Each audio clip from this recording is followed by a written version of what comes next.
Hello friends, आप सभी का स्वागत है आपके अपने यूट्यूब चैनल ज्ञान स्टडी 93 पर। दोस्तों, आज हम ईबीएस की 30 महत्वपूर्ण प्रश्नों पर चर्चा करने वाले हैं। दोस्तों, अगर आप हमारे चैनल पर नए हैं तो प्लीज़ पहले चैनल को सब्सक्राइब कर लें। दोस्तों, अगर आप सीटेट की तैयारी कर रहे हैं तो आप हमारे चैनल की प्लेलिस्ट में आकर के किसी भी सब्जेक्ट की प्रैक्टिस कर सकते हैं। पौधे के आज का पहला प्रश्न दिया है, पौधे के लिए किए जाने वाले नीचे दिए गए कार्यों पर विचार कीजिए। पौधों को सहारा देना, ह्यूमस प्रदान करना, भोजन संचित करना, पानी और खनिजों को अवशोषित करना। इनमें से जड़ों के कार्य हैं। इसमें जड़ों के कार्य पौधों को सहारा देना, भोजन संचित करना, पानी और खनिजों को अवशोषित करना होता है। ह्यूमस प्रदान करना काम नहीं है, तो इसका सही ऑप्शन हो जाएगा अगर ऑप्शन ए, सी और डी। ऑप्शन 2 ए, सी और डी। नेफेंथिस वह पौधा है जो शिकार करता है के विषय में नीचे दिए गए कथनों पर विचार कीजिए। यह पौधा ऑस्ट्रेलिया, इंडोनेशिया और भारत में मेघालय में पाया जाता है। यह ऑप्शन सही है। इसका आकार घड़े जैसा होता है और इसका मुंह एक पत्ते से ढका होता है। ये भी सही है। यह केवल छोटे कीड़े मकोड़ों को फंसाकर उनका शिकार करता है। ये ऑप्शन गलत है, क्योंकि वह छोटे मोटे नहीं, मेढक को भी फंसाकर अपना शिकार बना लेता है। डी, यह छोटे कीड़े मकोड़ों को खींचने के लिए मोहक आवाज निकालता है जो इसमें फंस जाते हैं और बाहर नहीं निकाल पाते हैं। तो नेफेंथिस पौधा किसी भी प्रकार का कोई मोहक आवाज नहीं निकालता है। तो इसका सही ऑप्शन हो जाएगा ऑप्शन ए और बी। ए और बी, ऑप्शन नंबर 1। पर्यावरण अध्ययन में शिल्पकला और चित्रकला को समूह में करके सीखने पर बल दिया जाता है, क्योंकि कक्षा की अनुशासनहीनता को रोकने के लिए समूह में सीखना शिक्षकों के लिए आसान और बहुत प्रभावशाली युक्त है। समूह में सीखना सहपाठी द्वारा सीखने को प्रोत्साहित करता है। बिल्कुल सही है। समूह में सीखना कक्षा में सामाजिक अंतरक्रिया को बेहतर करता है। ये भी ऑप्शन सही है। ऑप्शन डी है, समूह में सीखना पर्यावरण अध्ययन के पाठ्यक्रम को समय पर पूरा करने में सहायता करता है। ये कहा नहीं जा सकता। इसका सही ऑप्शन हो जाएगा ऑप्शन बी और सी। हाथियों के विषय में नीचे दिए गए कथनों पर विचार कीजिए। हाथी बहुत कम आराम करते हैं। यह एक दिन में केवल 2 से 4 घंटे ही सोते हैं। ये ऑप्शन बिल्कुल सही है। बी, एक बड़ा हाथी एक दिन में 200 किलोग्राम से अधिक पत्तियां और झाड़ियां खा लेता है। यह ऑप्शन गलत है, क्योंकि एक दिन में एक बड़ा हाथी 100 किलोग्राम पत्तियां और झाड़ियां खा लेता है। इन्हें पानी और कीचड़ में खेलना बहुत मजा आता है। इससे उनके शरीर को ठंडक मिलती है। किसी हाथी के झुंड में सबसे बुजुर्ग हाथी ही सभी फैसले लेती है। इसका सही ऑप्शन है ऑप्शन 3, सी, डी और ए, तीनों सही है। निम्नलिखित में से सत्य कथन चुनिए।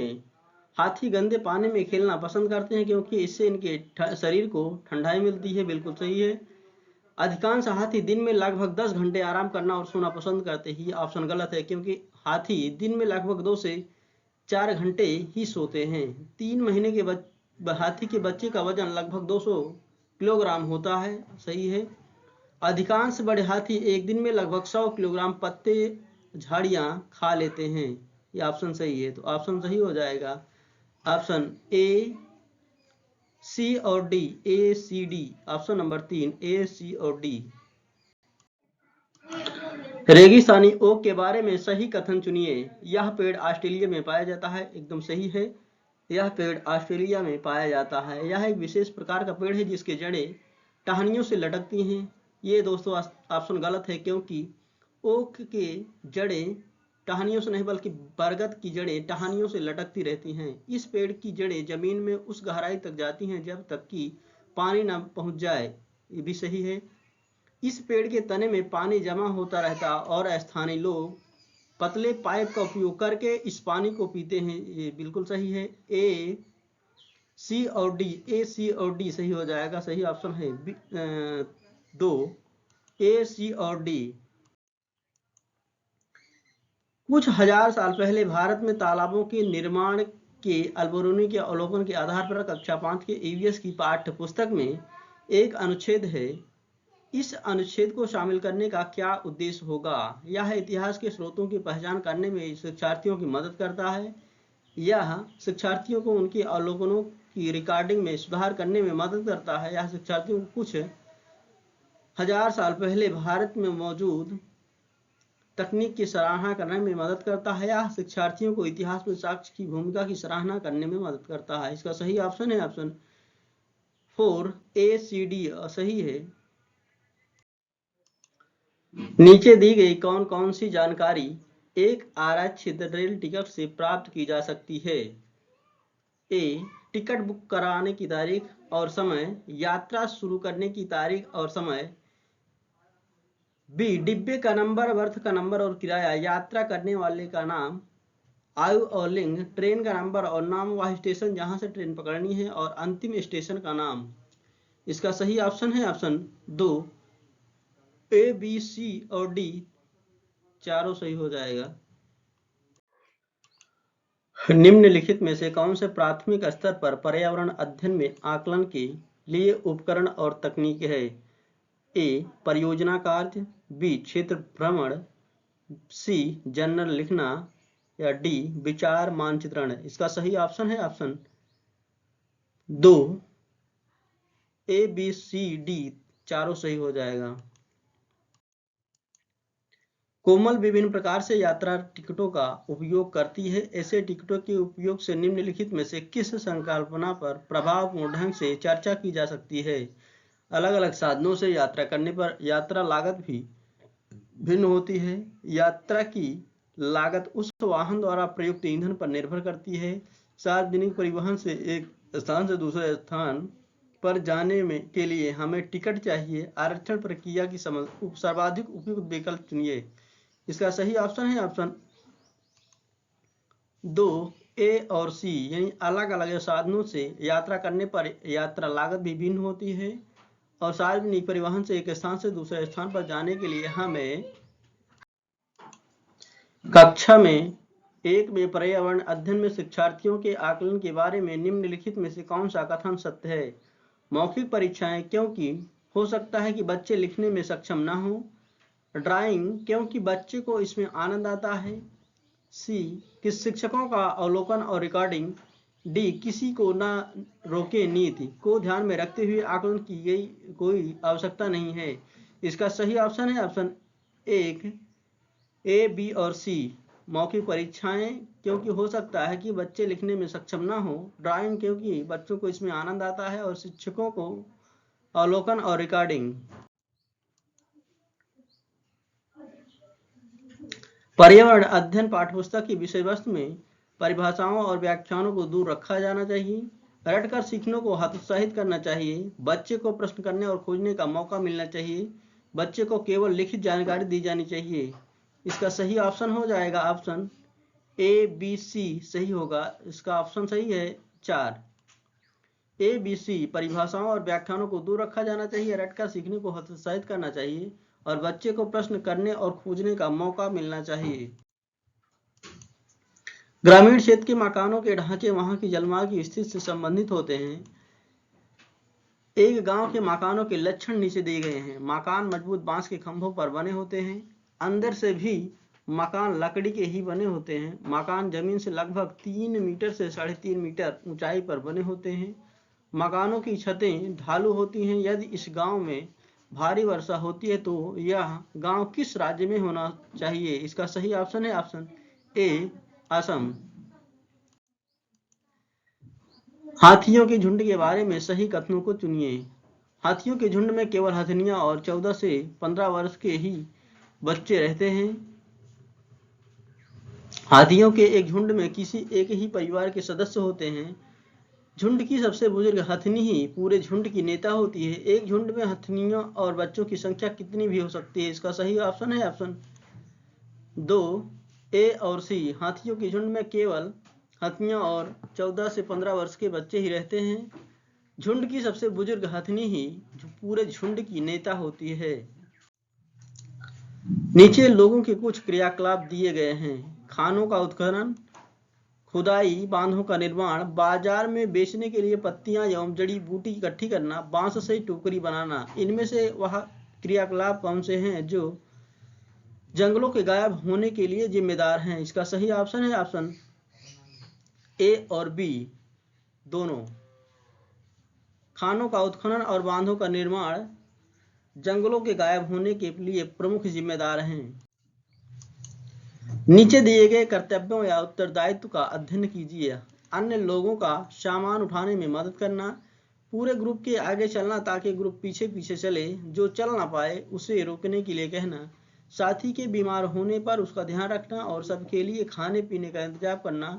माउंटेनियरिंग में ग्रुप लीडर की जिम्मेदारियां का उपयुक्त में से चयन कीजिए। इसका सही ऑप्शन है ऑप्शन ए और डी, अन्य लोगों का सामान उठाने में मदद करना। एक शिक्षक खाना किस प्रकार से खराब होता है पर एक प्रयोग करता है। शिक्षक बच्चों के समूह बनाकर उनका प्रयोग से संबंधित सामग्री देता है। शिक्षक बच्चों के समूह क्यों बनाता है? शिक्षक सहपाठी अधिगम का समर्थन करता है, बिल्कुल सही है। शिक्षक बच्चों की सामाजिक अंतःक्रिया में सुधार करता है, सही है। समूह अधिगम बिना भार के पर्यावरण अध्ययन के अधिगम का प्रभावशाली तरीका है। कक्षा में अनुशासन को बनाए रखने के लिए समूह में अधिगम का एक महत्वपूर्ण युक्ति है। इसका सही ऑप्शन है ऑप्शन दो, ए और बी दोनों सही है। निम्नलिखित में से कौन सा वर्तमान पर्यावरण अध्ययन पाठ्यक्रम की 6 मुख्य थीमों से एक नहीं है? इसका सही ऑप्शन है ऑप्शन नंबर 1 काम और खेल। ये पर्यावरण अध्ययन की 6 थीमों से नहीं है। बाकी भोजन, आवास और हम चीजें कैसे बनाते हैं ये सभी शामिल हैं। नारियल डाली हुई किसी भी करी के साथ उबला हुआ टैपियोका निम्नलिखित में से किस क्षेत्र का प्रिय भोजन है? इसका सही ऑप्शन है ऑप्शन 2 केरल का। टैपियोका केरल का प्रिय भोजन है। पर्यावरण अध्ययन में बच्चों को पाठ्यपुस्तकों और शिक्षकों के अलावा अन्य स्रोतों की मदद लेने के लिए प्रोत्साहित करना चाहिए, क्यों? पर्यावरण अध्ययन सीखने के लिए पाठ्यपुस्तक और शिक्षक ही स्रोत नहीं है। यहाँ पर्यावरण अध्ययन सीखने के लिए समुदायों और माता पिता की उपस्थिति का विकास करेगा।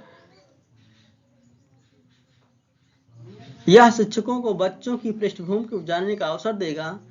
यह बच्चों के सौंदर्यगत और मनोक्रियात्मक कौशल का विकास करेगा। इसका सही ऑप्शन है ऑप्शन 3, ए, बी और सी तीनों सही है। सांपों के संदर्भ में सही कथन चुनिए। हमारे देश में केवल 4 तरह के ही जहरीले सांप पाए जाते हैं, बिल्कुल सही है। नाग जहरीले सांपों का एक प्रकार है, यह भी सही है। जहरीले सांप के 4 खोखले दांत होते हैं। जब सांप किसी व्यक्ति को काटता है तो जहर इन खोखले दांतों से उसके शरीर में प्रवेश कर जाता है।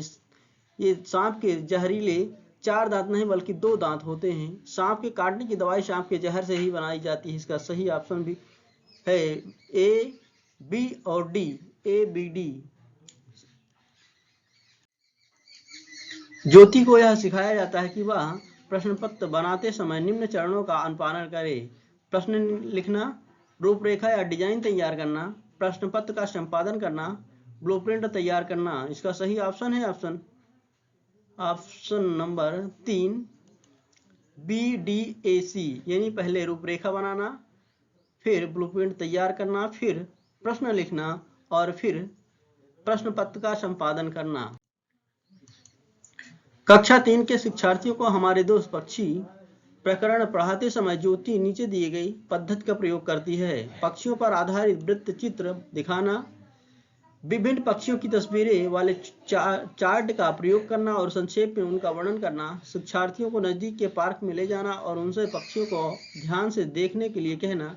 नलिनी किस प्रकार परियोजना के लिए सीखने के विभिन्न उपागमों का प्रयोग कर रही है? इसका सही ऑप्शन है ऑप्शन 3 बहुबुद्धि वाले शिक्षार्थियों की विभिन्न आवश्यकताओं को पूरा करना। प्राथमिक स्तर के शिक्षार्थियों में मानचित्र बनाने और समझने के लिए निम्नलिखित में से किन कौशलों के विकास की आवश्यकता है? स्थानों की सापेक्ष स्थिति की समझ, स्थानों की सापेक्ष दूरी और दिशाओं की समझ, प्रतीकों और स्केल पैमाने की समझ, सही है। सी, स्केल पैमाने के अनुसार स्पष्ट ड्राइंग बनाना, ये भी सही है। इसका सही ऑप्शन हो जाएगा ए, बी और सी तीनों सही है, तो सही हो जाएगा 3। एक शिक्षक अपने विद्यार्थियों को विभिन्न पशुओं के चित्र देता है और उन पशुओं पर रंग भरने को कहता है जो हमारे घरों में नहीं रहते। इन क्रियाकलाप का उद्देश्य है सृजनात्मकता का विकास करना, अवलोकन का विकास करना, वर्गीकरण कौशल का विकास करना, डाटा संग्रह का विकास करना। इसका सही ऑप्शन है ऑप्शन 4, ए, बी और सी सही है। सृजनात्मकता का विकास करना, अवलोकन का विकास करना, वर्गीकरण कौशल का विकास करना।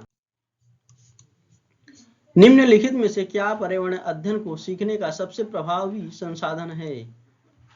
परिवार के सदस्य बिल्कुल सही है, समुदाय के सदस्य बिल्कुल सही है, समाचार पत्र बिल्कुल ये भी सही है। अच्छा, तो इसका सही ऑप्शन हो जाएगा ए, बी और सी, तीनों सही है। मधुबनी चित्रकला के बारे में सही कथन चुनिए। इन चित्रों को बनाने में नील, हल्दी, फूल, पेड़ों के रंग आदि का इस्तेमाल किया जाता है, ये सही है। इन चित्रों में इंसान, जानवर, पेड़, फूल, पंक्षी, मछलियां आदि दिखाए जाते हैं, ये भी सही है। यह लोक चित्रकला बहुत पुरानी है और इसका नाम मधुबनी नामक स्थान के नाम पर पड़ा है, ये भी सही है। मधुबनी राजस्थान का अति प्रसिद्ध जिला है, ये गलत है। मधुबनी राजस्थान का नहीं दोस्तों, बल्कि बिहार का प्रसिद्ध जिला है। सही ऑप्शन हो जाएगा ए, बी और सी, डी वाला ऑप्शन गलत हो जाएगा। आबू धाबी के विषय में सही कथन चुनिए। यह रेगिस्तानी इलाके में है। आबू धाबी में पानी पेट्रोल से महंगा है, ये सही है। यहाँ की स्थानीय भाषा अरबी है, ये भी सही है। आबू धाबी की मुद्रा को दिनार कहते हैं, ये गलत है दोस्तों, तो ए, बी, सी सही हो जाएगा। ब्रेल लिपि के बारे में नीचे दिए गए कथनों का अध्ययन कीजिए। ब्रेल लिपि को मोटे कागज पर उभरे बिंदुओं पर बनाकर लिखा जाता है, ये बिल्कुल सही है। यह लिपि 6 बिंदुओं पर आधारित होती है, यह भी सही है।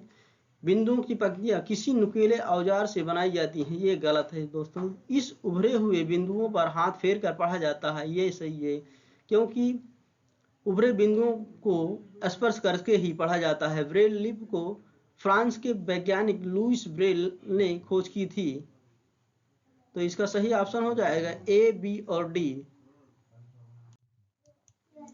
प्राथमिक कक्षाओं में शिक्षार्थियों के पास अनेक प्रकरणों में अनेक वैकल्पिक अवधारणाएं होती हैं, जैसे सजीव, निर्जीव, जलचक्र, पौधे आदि। इन वैकल्पिक अवधारणाओं के स्रोत हो सकते हैं परिवार एवं समुदाय, पाठ्य पुस्तकें एवं अन्य पुस्तकें, शिक्षक, कहानियां एवं कविताएं। इसका सही ऑप्शन हो जाएगा ऑप्शन नंबर 1, ए, बी, सी और डी चारों सही है। बस आज के लिए इतना है दोस्तों। Thank you so much.